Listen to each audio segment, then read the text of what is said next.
মঙ্গলদৈত নিৰ্বাচনী হিংসা কংগ্ৰেছ কৰ্মীৰ প্ৰহাৰত আহত বিজেপি কৰ্মী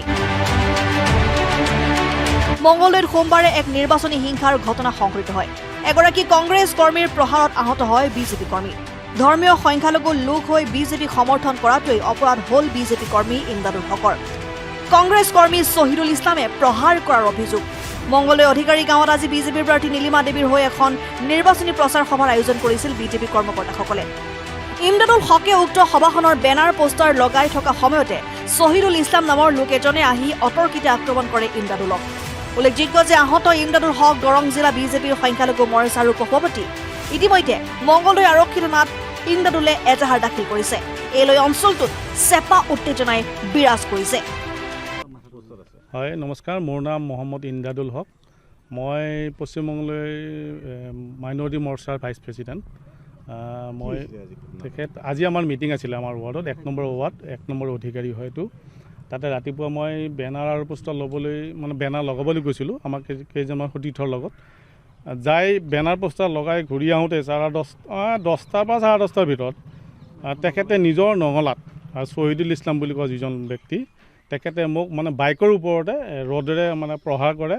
আৰু 4 কোবমান মাৰিছিলে তাৰে ভিতৰত মই 3টা কোব খাইছোঁ আৰু এটা কোব মই ৰখাই ৰদটো মানে তাৰ হাতৰ পৰা কাঢ়ি আনি লগে লগে মই তাৰ পৰা গুচি আহোঁ তেখেতে কণ্ডিশ্যনটো হ'ল কি আমি মানে যিহেতু মুছলিম সংখ্যালঘু মানে অঞ্চল ইয়াত আমি বিজেপি কৰিছোঁ মই মাইনৰিটি মৰ্চাৰ বৰ্তমান এতিয়া ভাইচ প্ৰেছিডেণ্ট হিচাপে কাম কৰি আছোঁ আৰু বেনাৰ পোষ্টাৰ দেখিলে সিহঁতো গা জ্বলি উঠে বিজেপিৰ তেনেস্থলত আমি যেতিয়া মানে বিজেপি হৈ কাম কৰি আছোঁ তেখেতসকলে হয়তো সহ্য হোৱা নাই নোহোৱা গতিকে তেওঁলোকে আমাক য'তে পায় ত'তে মানে যিকোনো ধৰণৰ কথা কয় আৰু লগতে আজি সুবিধাটো পায় এতিয়া মোক মানে 10:30 বজাত শহীদুল ইছলাম বুলি কোৱা ল'ৰাজনে মোক গাড়ী মটৰচাইকেলৰ ওপৰতে মই তাৰ পৰা আহি থাকোঁতে কোবাই প্ৰহাৰ কৰি দিছে ইয়াতে ওচৰতে ঘৰ কংগ্ৰেছৰ জড়িত ইণ্টাৰনেলি কৰি আছে কামখিনি তেখেতে যিহেতুকে মুছলিম মানুহখিনি আজিকালিতো বিজেপিৰ প্ৰায় সংখ্যক মানুহ বিজেপি হৈছে আৰু বিজেপিয়ে যিমান কাম কৰিছে তাৰ প্ৰতি লক্ষ্য ৰাখি যিহেতুকে আমি এতিয়া বিজেপিলৈ মানে ধাৱমান হৈছোঁ গতিকে তেনেস্থলত এই অঞ্চলটোৰ পৰা আমি বিজেপিক কিমান ভোট দিব পাৰোঁ তেনেস্থলত ৰাইজৰ লগত আলোচনা বিলোচনা কৰি বুজাই আমি চৰকাৰৰ পৰা কেনেকুৱা ধৰণৰ মানে আমি সুবিধা পাইছোঁ এইবিলাক কথা কোৱাৰ কাৰণে তেখেতসকলৰ গাত লাগিছে কিজানি গতিকে আমি 60 বছৰ ধৰি আমি এই অধিকাৰীত আমি কংগ্ৰেছ কৰি আছিলোঁ আমাৰ এই যি ৰাস্তাটো হ'ল এইবাৰ এই যিটো ৰাস্তা আপোনালোক আহিলে এই ৰাস্তাটো আমি 60 বছৰ পিছত পোৱা নাছিলোঁ এতিয়া আমি বিজেপি চৰকাৰ আহিল তাৰপিছতে আমি ৰাস্তাটো পালোঁ তেনেকুৱা ধৰণে আমাৰ ইয়াত 15-20 জন চাকৰি পাইছে বিনামূলীয়াকৈ য'ত 1 টকাও দিব লগা হোৱা নাই তাৰপিছতে মই নিজে কয় এইবাৰ কি কৰিছোঁ এই গাঁওখনত য'ত নেকি আমাৰ 450 মানুহ আছে তাতে মই 150 অৰুণোদয় দিয়া আছে মই 150 নিজে অৰুণোদয় দিছোঁ তাৰপিছতে 10,000 টকা পালে তেওঁলোকে এইবাৰ ঈদৰ আগত গতিকে তেনেকুৱা ধৰণৰ সুবিধাখিনি আমি পোৱাৰ পিছত আমি বিজেপি ওচৰত চাপাটো আমাৰ এটা কৰ্তব্য তেখেতে যিটো কাম কৰি আছে আমাৰ দেশৰ কাৰণে আৰু বৰ্তমান অসমৰ মুখ্যমন্ত্ৰী যিমান কাম কৰি আছে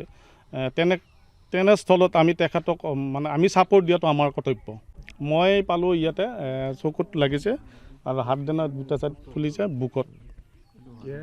এইটো ৰ'দৰে মাৰি পাইছে মোৰ লগত মোৰ কৰ্মীখিনি পিছত থাকিলে মিটিঙত থাকিলে মই তাৰ পৰা আগুৱাই আহিলোঁ যিহেতু মই ঘৰলৈ আহিলোঁ বিজেপি সভা এখন আছিলে সেই সভাখন আপোনাৰ মিটিঙত আছিলে আমাৰ 3:30টাত আছিলে এতিয়াও কিন্তু সভা চলি আছে আমাৰ আমি বেনাৰ পোষ্টাৰ যিহেতু তাতে বেনাৰ পোষ্টাৰ নাছিলে আমি বেনাৰ পোষ্টাৰ ৰাতিপুৱাই মাৰিলোঁ মোৰ লগত আৰু সতীৰ্থ আছে তেওঁলোকো তাতে একেলগে আহিছিলে তাৰ পৰা সিহঁতক এৰি থৈ মই গুচি আহি বাটত তেখেতৰ নঙলাত মোক ৰ'দেৰে প্ৰহাৰ কৰে যিজন ব্যক্তি শহীদুল ইছলাম বুলি কয় মই বিজেপি কৰাটোৱেই মোৰ অপৰাধ যিহেতুকে মই মুছলিম এলেকাত তুমি কিয় বিজেপি কৰিছা তেনেস্থলত মই ইয়াৰ প্ৰত্যুত্তৰটো মই যিহেতুকে থানা আছে আমাৰ আইনগতভাৱে তেখেতৰ ওপৰত মই এজাহাৰ এখন কৰিছোঁ আইনে যি ব্যৱস্থা লয় তাতে সন্তুষ্টি লাভ কৰিম আগতে তেনেকুৱা ভাবুকি মই পোৱা নাই ব্যক্তিগত একো প্ৰব্লেম নাই এইটো নিৰ্বাচন কেন্দ্ৰিকে হয় বুলি মই যিহেতু কওঁ আজি মোৰ য'ত মিটিং আছে তাতে যেতিয়া মোক পঢ়াৰ কৈছে মই কি বুলি ক'ম নিৰ্বাচনী প্ৰচাৰ বিভিন্ন ঠাইত মই সভা আছিল মই ঘূৰি ফুৰিছিলোঁ আৰু এই আশে পাশে নাছিলোঁ আজি মই অকণমান দূৰত আছিলোঁ পুৱাবাৰীত আমাৰ ভকতপাৰা এনেকুৱা ছাইডত গতিকে মই এতিয়া আজি ইয়াতে এখন সভা আছে মোক মাতিছিল মই আহিলোঁ আহি এতিয়া আপোনালোকৰ কথাখিনি কওঁতে মই গম পাইছোঁ কথাটো আৰু যদি তেনেকুৱা দলীয় কাৰ্যকৰ্তা এজনে যদি দলীয় প্ৰচাৰৰ বাবে বেনাৰ পোষ্টাৰ মাৰা সকলো এটা অধিকাৰ ৰাজনৈতিক দলত থাকে নিৰ্বাচনী প্ৰচাৰ তেওঁ তেনেকুৱা কৰি থাকোঁতে যদি কোনোবাই তেওঁক যদি মাৰপিট কৰিছে এইটো আচলতে ভাল কথা নহয়। তেওঁ যদি তেওঁলোকৰ ব্যক্তিগত আক্ষেপটো বেলেগ বস্তু, কিন্তু দলীয় প্ৰচাৰ অভিযানৰ কাৰণে যদি তেনেকুৱা কাম কৰি থাকোঁতে যদি তেনেকুৱা ধৰণৰ কোনোবাই আঘাত কৰিছে বা আক্ৰমণ কৰিছে, এইটো বৰ ভাল কথা নহয়। এটা শান্তিপূৰ্ণ পৰিৱেশেৰে আমি এটা নিৰ্বাচন চলাব গৈ আছোঁ আৰু অহাকালি আমাৰ সামৰণি পৰিব। গতিকে এতিয়ালৈকে ক'তো এনেকুৱা ধৰণৰ এটা মানে খেলি মেলি বা গণ্ডগোল পৰিৱেশ পৰিস্থিতি বেয়া হোৱা নাই। গতিকে সেইখিনি মই সকলোকে আহ্বান জনাইছোঁ, অনুৰোধ জনাইছোঁ যাতে এই শান্তিপূৰ্ণভাৱে আমাৰ এই নিৰ্বাচনটো পাৰ কৰে সকলোৱে। আৰু যোনে যেনেকৈ প্ৰচাৰৰ মাধ্যম চলা কিছুমান নিয়ম নীতি থাকে, সেই নিয়ম নীতিৰ মাজেৰে তেওঁলোকে ভালকৈ কামখিনি কৰক। মই যোনেই নহওক ৰাজনীতি কৰা সকলোকে মই অনুৰোধ জনাইছোঁ, আহ্বান জনাইছোঁ যাতে তেওঁলোকে পৰিৱেশ যাতে বিনষ্ট নকৰে। আমি একতাৰে যাতে ভালদৰে হাৰা জিকা নিৰ্বাচনত থাকিবই, আমি একতাৰে যাতে ভালদৰে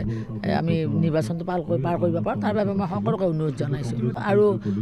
থানাত এজাহাৰ এখন দিছে, গতিকে তেওঁ নিয়ম লগাই আমাৰ প্ৰশাসনে যেনেকৈ ব্যৱস্থা ল'ব লাগে সেইমতে ল'ব। News desk report and 24 Assam।